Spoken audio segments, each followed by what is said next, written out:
नमस्कार, स्वागत है आप सभी का। आप देख रहे हैं सुबह 9 बजे। मैं हूं प्रीति। शुरुआत हेडलाइंस के साथ। भारत और फ्रांस के बीच रक्षा, परमाणु ऊर्जा समेत 17 समझौतों पर हस्ताक्षर। राफेल लड़ाकू विमान और जैतापुर परमाणु संयंत्र को लेकर भी बनी सहमति। मुंबई हमलों के मास्टरमाइंड लखवी की रिहाई का दुनिया भर में विरोध। अमेरिका, फ्रांस समेत कई देशों ने की निंदा। प्रधानमंत्री नरेंद्र मोदी ने कहा, आतंकवादियों को मिले सजा। सुप्रीम कोर्ट ने तेजाब हमले के मामले में जारी की गाइडलाइन। कहा, निजी अस्पताल भी करे पीड़ितों का मुफ्त इलाज। भूमि अधिग्रहण अध्यादेश की वैधता को सुप्रीम कोर्ट में चुनौती। सोमवार को होगी सुनवाई।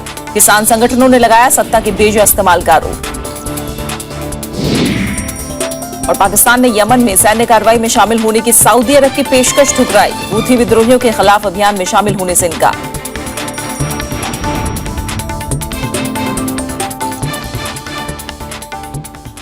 भारत और फ्रांस के बीच शुक्रवार को 17 समझौतों पर हस्ताक्षर हुए हैं। इनमें परमाणु ऊर्जा, रक्षा, रेलवे, स्पेस रिसर्च, विज्ञान और तकनीकी और मरीन टेक्नोलॉजी के क्षेत्र शामिल हैं। इस दौरान भारत के राफेल युद्धक विमान खरीदने पर भी मुहर लग गई।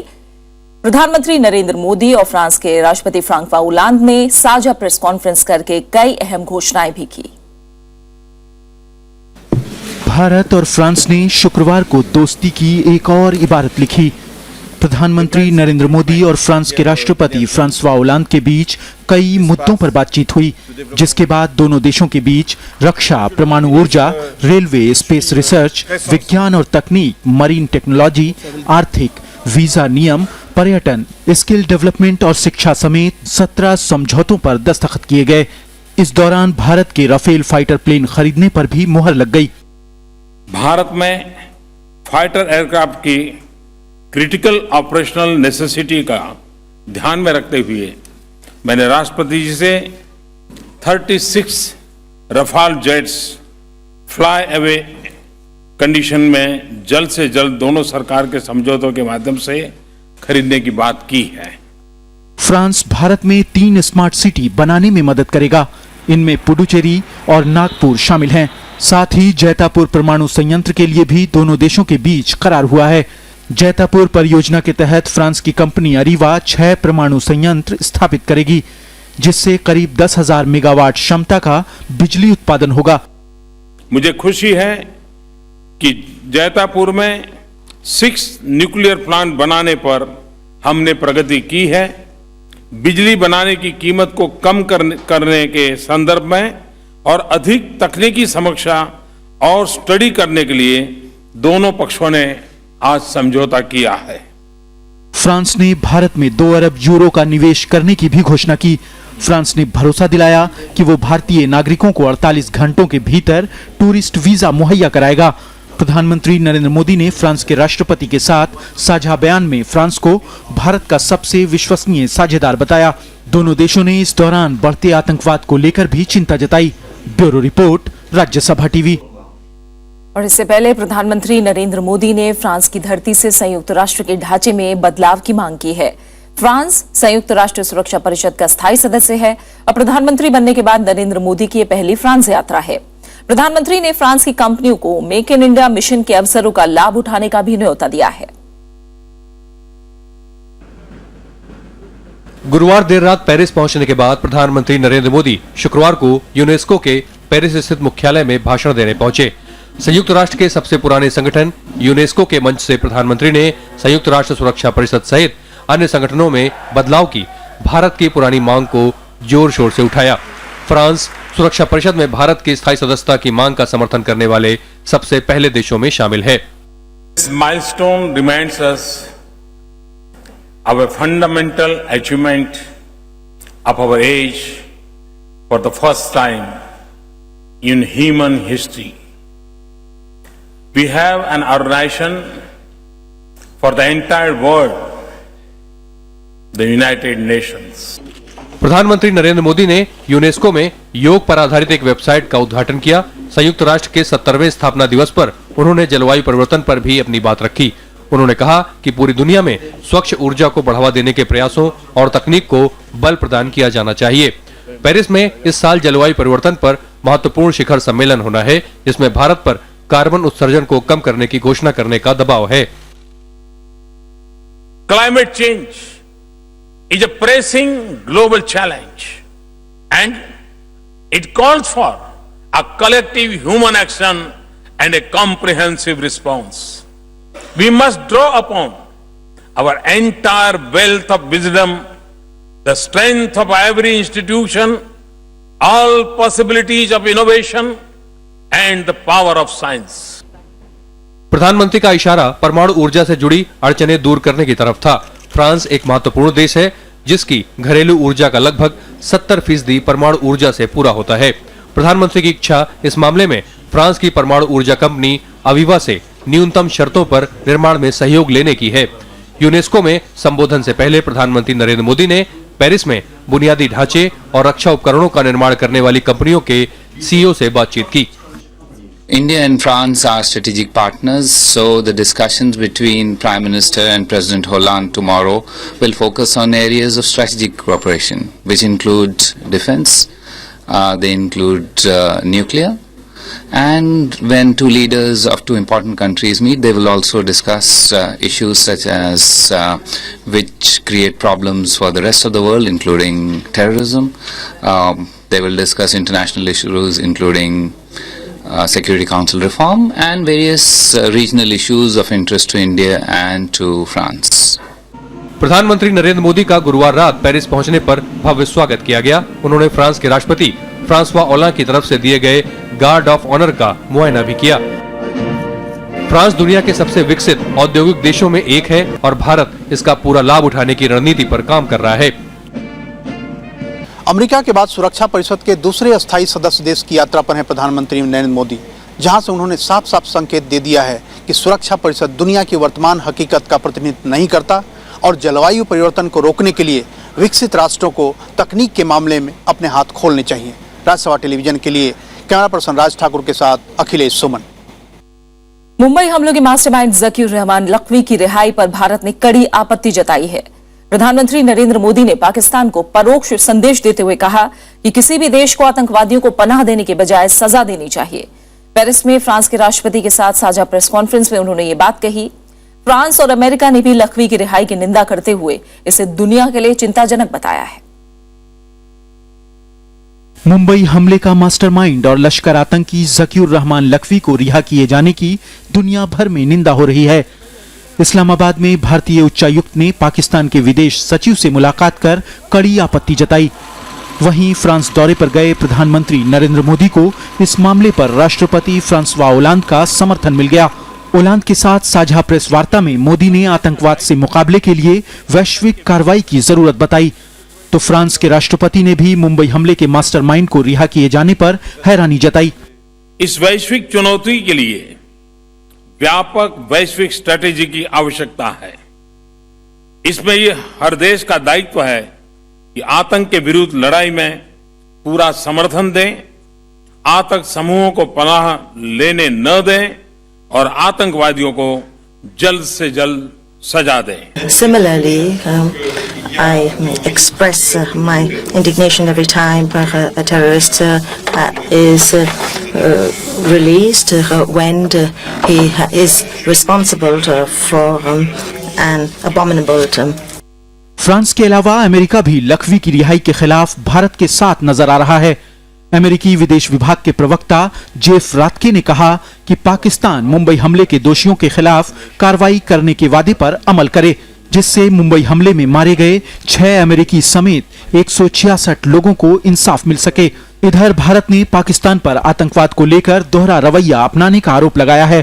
भारत तो चाहता है कि पाकिस्तान के साथ हमारे रिश्ते बेहतर हों, अच्छे हों, पड़ोसी देश है, दोस्ताना रिश्ते उसके साथ हों, लेकिन जो कुछ भी हाल फिलहाल हुआ है लख्वी के मामले में वो बहुत ही दुर्भाग्यपूर्ण है और बहुत ही निराशाजनक है। लेकिन भारत के सख्त एतराज के बावजूद शुक्रवार को मुंबई आतंकी हमले का मास्टरमाइंड ज़कीउर रहमान लख्वी जेल से बाहर आ गया। मगर हद तो ये है कि लख्वी की रिहाई के लिए पाकिस्तान भारत को जिम्मेदार ठहरा रहा है। Bureau report, Rajya Sabha TV. Kashmiri पंडितों की घाटी में वापसी को लेकर बीजेपी और पीडीपी के बीच टकराव के आसार हैं। जम्मू में कश्मीरी पंडितों ने मुख्यमंत्री सईद के खिलाफ मोर्चा खोल दिया है। वहीं घाटी में अलगाववादियों के साथ नेशनल कॉन्फ्रेंस ने अलग बस्ती के विरोध के सुर तेज कर दिए हैं। इस बीच केंद्रीय गृह मंत्री राजनाथ सिंह ने कहा है कि अलग बस्ती को लेकर केंद्र सरकार की योजना में कोई बदलाव नहीं हुआ है। कश्मीरी पंडितों की घाटी में वापसी से जुड़ी ये दो तस्वीरें हैं। एक तस्वीर वो है जिसमें जम्मू में मौजूद ये कश्मीरी पंडित मुख्यमंत्री मुफ्ती मोहम्मद सईद का विरोध कर रहे हैं। हालांकि सईद अब अपने बदले रुख पर कायम है और उनका कहना है कि कश्मीरी पंडितों को अलग बस्ती की जगह घाटी की मिलीजुली आबादी में बसाया जाएगा। अगर हम अपनी मिलीजुली तहजीब को जिंदा रखना चाहते हैं तो हमारी कोशिश ये होगी कि उनको वापस लाएं।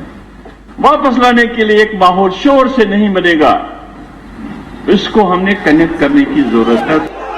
लेकिन विरोध की ये दूसरी तस्वीर है।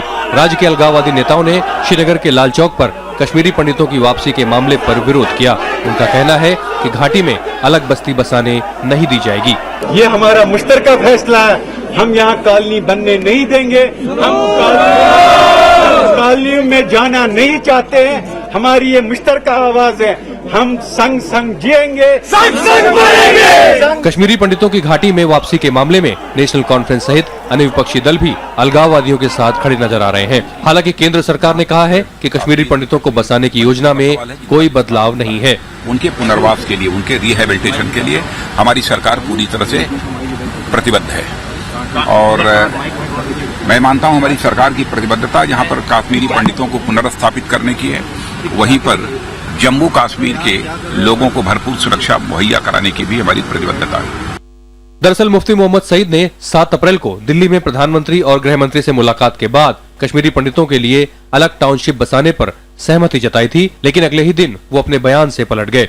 लेकिन बीजेपी के लिए ये मुद्दा शुरुआत से ही अहम रहा है, इसलिए पीडीपी के साथ गठबंधन वाली सरकार के न्यूनतम साझा कार्यक्रम में इसे शामिल किया गया था। 90 के दशक में आतंकवाद बढ़ने के बाद लाखों की संख्या में कश्मीरी पंडितों को घाटी से पलायन करना पड़ा था। Bureau report, Rajya Sabha TV. तेजाब हमलों के पीड़ितों को लेकर सुप्रीम कोर्ट ने एक अहम फैसला दिया है। कोर्ट ने देश के सभी निजी अस्पतालों से कहा है कि वो एसिड अटैक से पीड़ित महिलाओं का मुफ्त इलाज करें। इसमें दवाओं और प्लास्टिक सर्जरी का भी खर्च शामिल होगा। सुप्रीम कोर्ट ने सभी राज्य सरकारों और केंद्र शासित प्रदेशों से कहा है कि वो निजी अस्पतालों से बात करके पीड़ित महिलाओं के लिए तत्काल और पर्याप्त चिकित्सा सुनिश्चित करें। कोर्ट ने मेडिकल काउंसिल ऑफ इंडिया को भी ऐसे मामलों में मुफ्त इलाज की व्यवस्था करने को कहा है। गौरतलब है कि कोर्ट का यह फैसला 2006 में एसिड हमलों की शिकार हुई लक्ष्मी की जनहित याचिका पर आया है।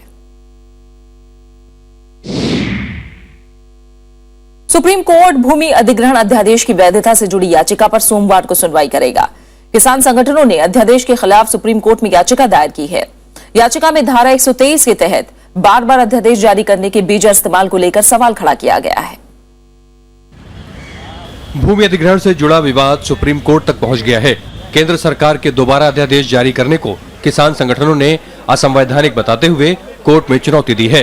किसान संगठनों की ओर से पैरवी कर रही वरिष्ठ अधिवक्ता इंदिरा जय सिंह ने बताया कि याचिका पर मुख्य न्यायाधीश एचएल दत्तू की अगुवाई वाली पीठ सोमवार को सुनवाई करेगी। किसान संगठनों की दलील है कि बार बार अध्यादेश जारी करना कार्यपालिका के अधिकार क्षेत्र से परे है। याचिका में कहा गया है कि इससे कार्यपालिका विधायिका की कानून बनाने की शक्तियां छीनने की कोशिश कर रही है। किसान संगठनों ने इसे संविधान के अनुच्छेद 14 का उल्लंघन बताते हुए सत्ता का बेजा इस्तेमाल करार दिया है। इसका हम विरोध करेंगे। इसको लाना और जिस तरीके से ये संशोधन लाए हैं वो किसान के खिलाफ है। हमारी खाद्य सुरक्षा देश की उसको खतरे में डालते हैं। हालांकि सरकार बार बार दोहरा रही है कि 2013 के जमीन अधिग्रहण कानून में बदलाव से किसानों का ही फायदा होगा। केंद्रीय मंत्री वेंकैया नायडू ने सभी दलों से इसका विरोध छोड़ने की अपील की है। I am confident this will be approved by the parliament. I am only appealing to political parties, please do not oppose it for the sake of opposition. This is a pro-farmer bill. This is a pro-poor bill. भूमि अधिग्रहण विधेयक को लोकसभा से budget सत्र के पहले हिस्से में ही मंजूरी मिल गई थी, लेकिन संख्या बल कम होने से इसे राज्यसभा से पारित कराने में सरकार को मुश्किलें आ रही हैं। कांग्रेस समेत ज्यादातर विपक्षी दल बिल के खिलाफ हैं। किसान संगठनों के साथ विपक्षी दलों को सबसे ज्यादा ऐतराज बिल में किसानों की सहमति और सामाजिक आकलन के प्रभाव जैसे प्रावधानों को हटाने को लेकर है। Bureau report, Rajya Sabha TV. देश के कई इलाकों में बेमौसम बरसात और ओलों के चलते फसलों को भारी नुकसान पहुंचा है। कृषि बीमा कंपनी का अनुमान है कि रबी के सीजन में बीमा का दावा 100 करोड़ रुपए से ज्यादा हो सकता है। कंपनी के महाप्रबंधक राजीव चौधरी के मुताबिक वो फिलहाल फसलों को हुए नुकसान के दावों का आकलन करने में लगे हैं। उनके मुताबिक उत्तर प्रदेश के बुंदेलखंड इलाके से ही 25 करोड़ रुपए के दावे आ सकते हैं। इस साल उत्तर प्रदेश, बिहार, मध्य प्रदेश, छत्तीसगढ़, हरियाणा, राजस्थान समेत कई राज्यों में बेमौसम बारिश और ओला गिरने से फसलों को काफी नुकसान हुआ है। इसमें गेहूं, दलहन, चना, सरसों और आलू की फसल शामिल है।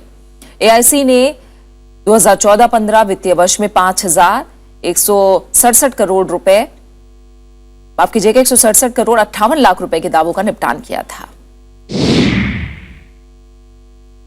आंध्र प्रदेश के चित्तूर के जंगलों में मारे गए 20 कथित चंदन तस्करों के मामले में पुलिसकर्मी शक के घेरे में आ गए हैं।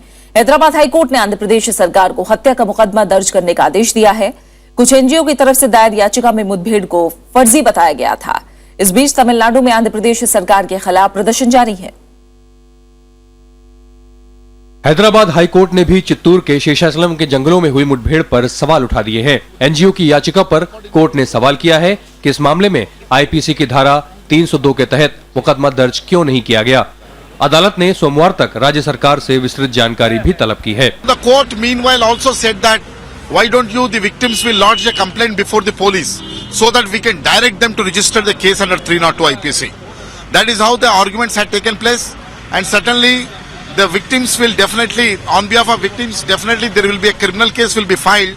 हालांकि आंध्र प्रदेश सरकार अपने रुख पर कायम है और उसने मारे गए लोगों को चंदन तस्कर बताया है। उधर मानवाधिकार आयोग के साथ केंद्र सरकार ने इस घटना पर राज्य सरकार से रिपोर्ट तलब की है और मामले की पूरी जांच का आश्वासन दिया है। There was an encounter in Chittoor. Both the governments are ordering inquiry. Let us wait for that. And I have no sympathy as far as the terrorists are concerned. I know much about Hyderabad and background of this recent encounter also. But I am not giving a final judgment because the local government is going to order an inquiry. Chittoor की घटना में मारे गए कई लोग पड़ोसी राज्य तमिलनाडु के रहने वाले थे, इसीलिए वहां इस घटना को लेकर विरोध तेज हो गया है। राज्य के मुख्यमंत्री एन पन्नीरसेल्वम ने भी आंध्र प्रदेश सरकार से निष्पक्ष जांच की मांग की है। चेन्नई हाईकोर्ट ने भी मारे गए 6 लोगों के अंतिम संस्कार पर अगले आदेश तक रोक लगा दी है। Bureau report, Rajya Sabha TV.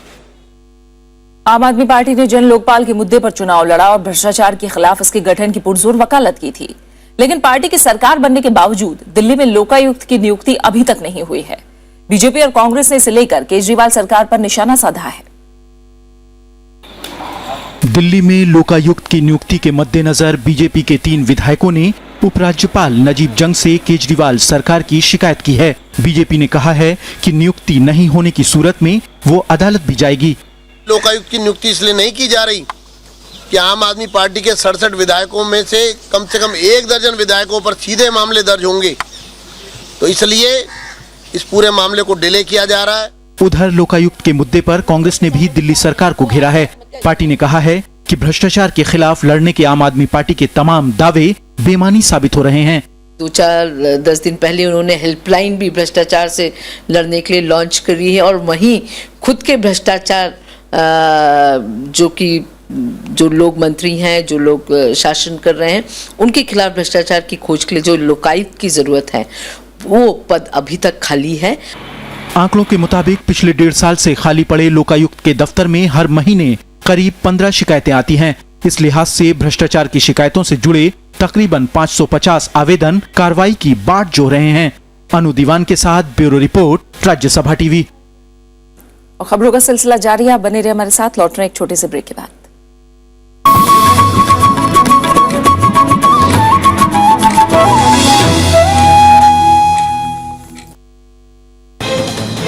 आज हमारे खास मेहमान हैं जनता दल यू के राष्ट्रीय अध्यक्ष शरद यादव जी। इस देश के जो बुनियादी मुद्दे हैं उनको उखाड़ना, उनको उठाना और उनके अटैक करना, तो ये तो हमारा स्कूल करता है। मुट्ठी भर लोग भले चाहे वो हारें जीते वो बने रहेंगे सब पे। क्या वाकई पुरानी गलतियों को नहीं दोहराया जाएगा? इतना मैं जरूर कह सकता हूँ कि संघर्ष के दौरान ही एक रहेंगे। उन्होंने संयुक्त सत्र बुला करके पास किया तो देश में संग्राम होगा। देखिए तरकश शनिवार रात 8:30 बजे और रविवार दोपहर 1:30 बजे।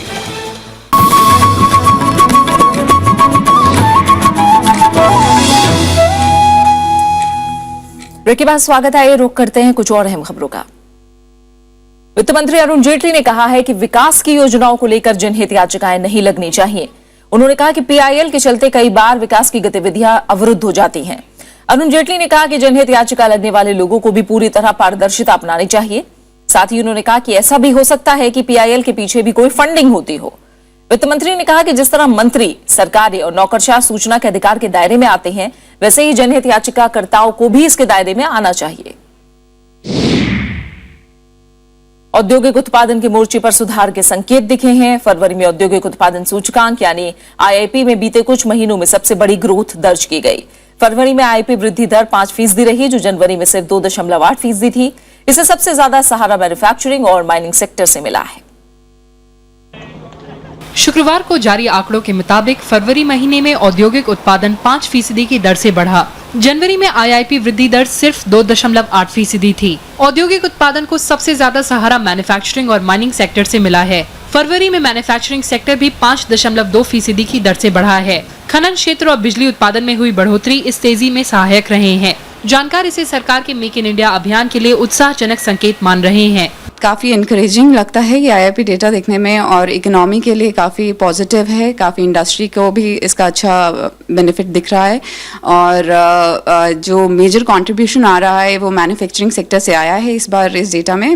औद्योगिक विकास दर में पिछले 9 महीने में ये सबसे बड़ी उछाल रही है, जिसे सरकार के लिए उत्साहजनक माना जा सकता है। गुरुवार को एक ग्लोबल रेटिंग एजेंसी मूडीज ने भी भारत की रेटिंग में सुधार किया था। हालांकि उद्योग जगत का मानना है कि निवेश में तेजी लाने की जरूरत है। जो इन्वेस्टमेंट है पर्टिकुलरली इंफ्रास्ट्रक्चर और मैन्युफैक्चरिंग सेक्टर में, उसमें ज़्यादा कुछ आया नहीं है, और ऐसी स्थिति के अंदर में सरकार को बहुत शीघ्र आकलन करना होगा कि एक वर्ष में जबकि इतना पॉजिटिव एटीट्यूड बना है तो क्यों नहीं आया। औद्योगिक और मैन्युफैक्चरिंग सेक्टर में तेजी से उत्पादन में भले ही तेजी देखने को मिली है, लेकिन हाल ही की बेमौसम बारिश के बाद कृषि अर्थव्यवस्था को झटका लगा है।